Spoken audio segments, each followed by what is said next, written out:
Hello, नमस्कार। सभी लोग अच्छे होंगे। आज फिर से मैं हाजिर हूँ। आज आंधी तूफान काफ़ी ज़्यादा आ जाने के कारण सुबह का मॉर्निंग क्लास तो नहीं चल पाया, लेकिन तब तक मैंने आप लोगों के लिए प्रमंडल, जिला, अनुमंडल, प्रखंड की जानकारी, पंचायत की जानकारी आप लोगों के साथ साझा किया था नोट्स, ताकि आप लोग उससे कुछ सीख रहे होंगे। फिर मौसम अब ठीक हो गया है, तो आज फिर हमारा जो शेड्यूल क्लास था उसके साथ मैं हाजिर हूँ। आज हमारा था डिवीजन मेथड से स्क्वायर रूट ज्ञात करना। तो ज्ञात करना सीखते हैं, बहुत जल्दी जल्दी करते हैं ताकि वीडियो बड़ा ना हो। तो आप लोग ध्यान देंगे ताकि कैसे सीख पाते हैं। डिवीजन मेथड हम लोग इससे पहले दो मेथड सीखे थे, एक तो था रिपीटेड सब्ट्रैक्शन मेथड, दूसरा था प्राइम फैक्टराइजेशन मेथड। आज हमारा है डिवीजन मेथड। डिवीजन मेथड के अंतर्गत हम लोग सबसे पहले सीखेंगे स्क्वायर रूट ज्ञात करना। इसके अंतर्गत इसका यूज क्यों होता है? इसका यूज इसीलिए होता है कि जो हमारा रिपीटेड सब्ट्रैक्शन मेथड था वो बहुत बड़ा होता था। प्राइम फैक्टराइजेशन मेथड उसके बाद आया, थोड़ा सा इजीली हो गया, लेकिन उसमें भी हम उसी का वर्गमूल निकाल सकते थे जो एक पूर्ण वर्ग हो, जो परफेक्ट स्क्वायर नंबर है उसी का हम स्क्वायर रूट निकाल सकते थे पिछले दोनों मेथड में। इसमें हम लोग जो परफेक्ट स्क्वायर नहीं है उसका भी निकालेंगे डेसिमल में। देखिए कैसे होगा उसके बारे में जानकारी प्राप्त करते हैं। तो सबसे पहले इसमें वर्गमूल निकालने के क्रम में ये देखेंगे कि जब भी हम फाइंड स्क्वायर करेंगे, स्क्वायर रूट करेंगे डिवीजन मेथड से, तो सबसे पहले मुझे पेयर बनाना पड़ेगा। जैसे अगर मान लीजिए मैं कहता हूँ कि हमको 16 का वर्गमूल निकालना है, तो 16 तो खुद पेयर ही है, दो ही अंक है, इन दोनों का पेयर बन जाएगा। अगर मैं कहूँ कि मुझे 324 का वर्ग निकालना है, तो 324 का वर्गमूल निकालने के लिए हमें क्या करना पड़ेगा? तो 324 का वर्गमूल निकालने के लिए हम जोड़ा बनाएंगे। देखिए इसको जोड़ा बना दिए, दाईं तरफ से जोड़ा बनाना है। तो 24 का जोड़ा बन गया, ये 3 बेचारा अकेला बच गया, ये ऐसे ही रहेगा। 3 को सबसे पहले डिवाइड करेंगे, फिर उससे आगे अगर किसी को बनाना होगा तो उससे आगे जोड़ा बनाएंगे। अगर मान लीजिए मुझे 9 का निकालना है, तो 9 को निकालने के लिए इसमें जोड़ा लगाने की आवश्यकता नहीं है, ये तो बस एक अंक है। इस बात का ध्यान रखेंगे।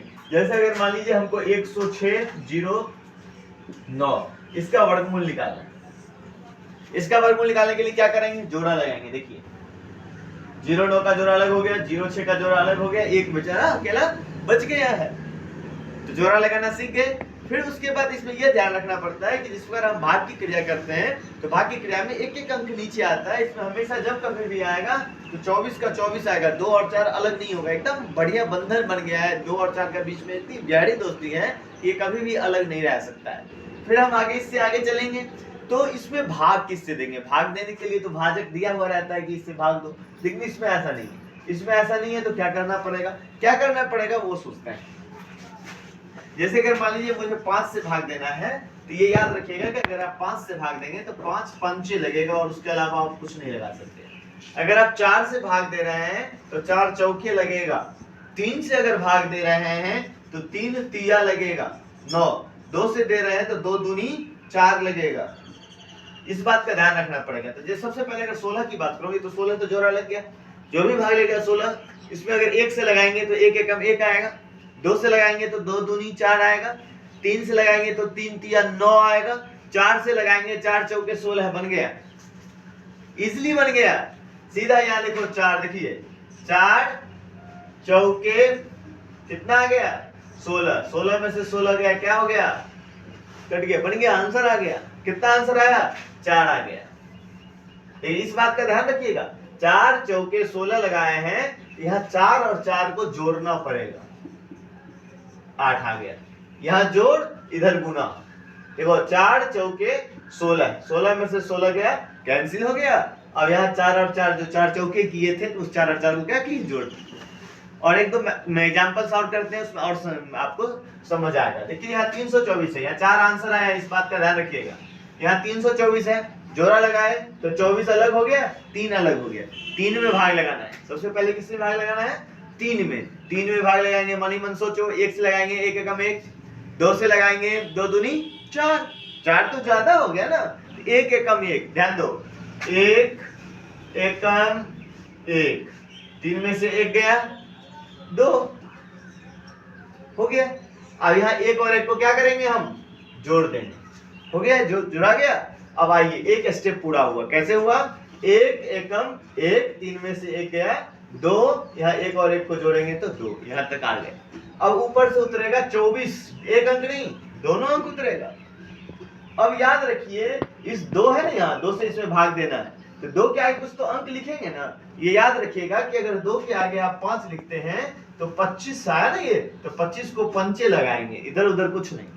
अगर 2 के आगे यहाँ पर 6 रखिएगा तो 26 छक्के लगाना पड़ेगा। अगर यहाँ पर 7 रखिएगा, 8 रखिएगा तो 28 अट्ठे लगाना पड़ेगा। अब देखिए हम करके देखें, 25 पंचे तो 125 ही होता है। 28 अट्ठे करेंगे तो 88 64 का 4, हाथ में बचेगा कितना 6, 8 दूना 16 और 6 22। देखिए 224 आ गया। तो हम क्या करेंगे यहाँ 28 अट्ठे 224 कट गया, यहाँ 28 और 8 को जोड़ देंगे 36 आ गया, यही है। अर्थात 324 का वर्गमूल कितना आ गया 18 आ गया। ये याद रखिएगा कि जब कभी मान लो हमारा सही है कि नहीं, ये डाउट हो जाता है, इसका डबल यहाँ पर होता है, 18 दूनी 36, इसका मतलब है कि सही है। इसका आंसर है 324 का वर्गमूल कितना 18 आ गया। ठीक है, आप देखिए 9 का वर्गमूल निकालना है, तो 9 का वर्गमूल तो एक ही अंक है, जोड़ा भी नहीं लगेगा उसमें, तो सीधा लगा दो ना। 3 तिया 9 तो जानते हो ना, तुरंत बन गया। देखो 3 तिया 9 कट गया, 3 और 3 कितना आ गया 6 आ गया, इसका आंसर 3 आ गया, हो गया आंसर है। अब देखिए 5 अंक का तुरंत बनाएंगे। एक है 1 0 6 0 9 जोड़ा लगा दिए, एक बचा है ना, एक में भाग देना है, एक कम एक लग जाएगा, यहाँ एक और एक जोड़ देंगे, एक स्टेप हुआ। अभी ऊपर से उतारेंगे 0 6 0 6 मतलब 6, 2 के आगे कम से कम एक तो रखोगे, 21 होगा, 21 एकम 21 नहीं लगेगा भाग, तो हम लोग 0 से भाग देंगे। 0 20 को 0 से भाग देंगे तो 0 आएगा, या 6 का 6 बचा हुआ रहेगा, 20 और 0 को जोड़ेंगे 20 आ गया। ऊपर से उतारो 609 आ गया, तो 203 तिया करेंगे अगर हमको हमारे ख्याल से तो 609 आ जाएगा ना, कट गया। 203 3 को जोड़ेंगे तो 206 आ गया, आपका आंसर है 103 बन गया। इसमें मैंने आपको कहा था ना, इसमें सिर्फ पूर्ण वर्ग का ही आंसर नहीं आता, जो वैसे भी 9 के बदला में मान लीजिए 10 का वर्गमूल निकालना है, 10 का नहीं निकालना है, मान लीजिए हमको 12 का निकालना है। 12 का वर्गमूल तो पूरा पूरा नहीं होगा, दशमलव में आएगा। क्यों? इसको देखिए 12 ये 2 ही अंक है। अब बताइए 12 में 3 तिया 9, 4 चौका 16, 3 तिया 9 से लगेगा, 3 तिया 9, 12 में से 9 गया, 3 बचा, यहाँ 3 और 3 6, वर्गमूल खत्म। और ऊपर से कुछ आने वाला भी नहीं है, हमसे कुछ बनने वाला भी नहीं है, तो हम दशमलव देंगे। भाग में याद है ना, दशमलव देते थे तो 1 0 उतारते थे, यहाँ दशमलव देके 2 0 आएगा। देखिए यहाँ देंगे दशमलव तो यहाँ आएगा 2 0, ध्यान देंगे, यहाँ देंगे दशमलव, ये आएगा कितना 2 0। अब 6 के आगे क्या रखिएगा ताकि 300 में भाग लग जाए, तो 65 पंचे अगर करेंगे तो 25 25 5 6 के 30 2 32 325 ज्यादा हो गया। 64 चौका करिए लग जाएगा, 4 चौका 16, 64 चौका 256, क्या तो 64 चौका 256 घट गया, तो 10 में से 6 गया 4, 9 में से 5 गया 4, 44 आ गया। 64 और 4 मिला के कितना हो गया 68, ये 3.4 है। फिर अगर आपकी इच्छा है तो यहाँ पर 2 0 अपने मन से दे दीजिए और भाग लगाइए, नहीं इच्छा है तो इसका आंसर आ गया 3.4। 12 का वर्गमूल कितना आया 3.4। इस तरह से आप बना सकते हैं, तो आप घर पे बैठे बैठे बनाइएगा। आप लोगों को इससे पहले ये याद रखिए, इसका आंसर क्यों नहीं, ये कभी भी खत्म नहीं होगा। ये क्यों, मैंने आपको शुरू में बताया था, रैशनल और इरेशनल नंबर, जिसका पूरा वर्गमूल आ रहा है वो होता है रैशनल। अगर हम √12 की बात करें तो √12 जो है वो क्या है, अपरिमेय, अपरिमेय है। तो अपरिमेय का पूरा पूरा पता है ना कि टर्मिनेटिंग डेसिमल नहीं होता है, या ना तो नॉन टर्मिनेटिंग नॉन रिपीटिंग होता है। तो नॉन टर्मिनेटिंग नॉन रिपीटिंग का मतलब होता है कि इसका कभी भी अंत होगा ही नहीं, इसलिए आप 1 अंक 2 अंक 3 अंक 5 10 20 जितना अंक जाएंगे आगे जाइएगा, कॉपी भर जाएगी, लेकिन ये क्वेश्चन खत्म नहीं होगा। इसलिए आपको ज्यादा दूर नहीं जाना है। हम अप्रोक्सीमेट वैल्यू, जिस पर पाई का अप्रोक्सीमेट वैल्यू 3.14 होता है, उसी तरह से हम √12 का अप्रोक्सीमेट वैल्यू निकाल सकते हैं। तो कभी 2 अंक तक, जैसे अगर मान लीजिए 2 का वर्गमूल निकालते हैं तो 1.414 होता है। 3 का वर्गमूल निकालते हैं तो 1.732 होता है। तो 2 मतलब खत्म हो गया, ऐसा नहीं है, ये आगे चलता जाएगा, लेकिन हम लोग बस 2-3 अंक तक ही निकालते हैं, उसके बाद छोड़ देते हैं। तो आप घर पर निकालिएगा और HW आज के लिए आपको देता हूँ। तो आज इतना, इसके साथ जो इससे पहले आज मैं अपलोड किया हूँ वो और ये आप कंप्लीट करके रखेंगे, कल फिर कुछ नया सीखेंगे। तो ये आपका HW है, ये देख लीजिए, वर्गमूल निकालना है, दोनों विधि से निकालना है, दोनों विधि से निकालना है 1 से 5 तक। और एक मैं और ऐड कर देता हूँ, छठा, आप 15 का वर्गमूल निकालिएगा।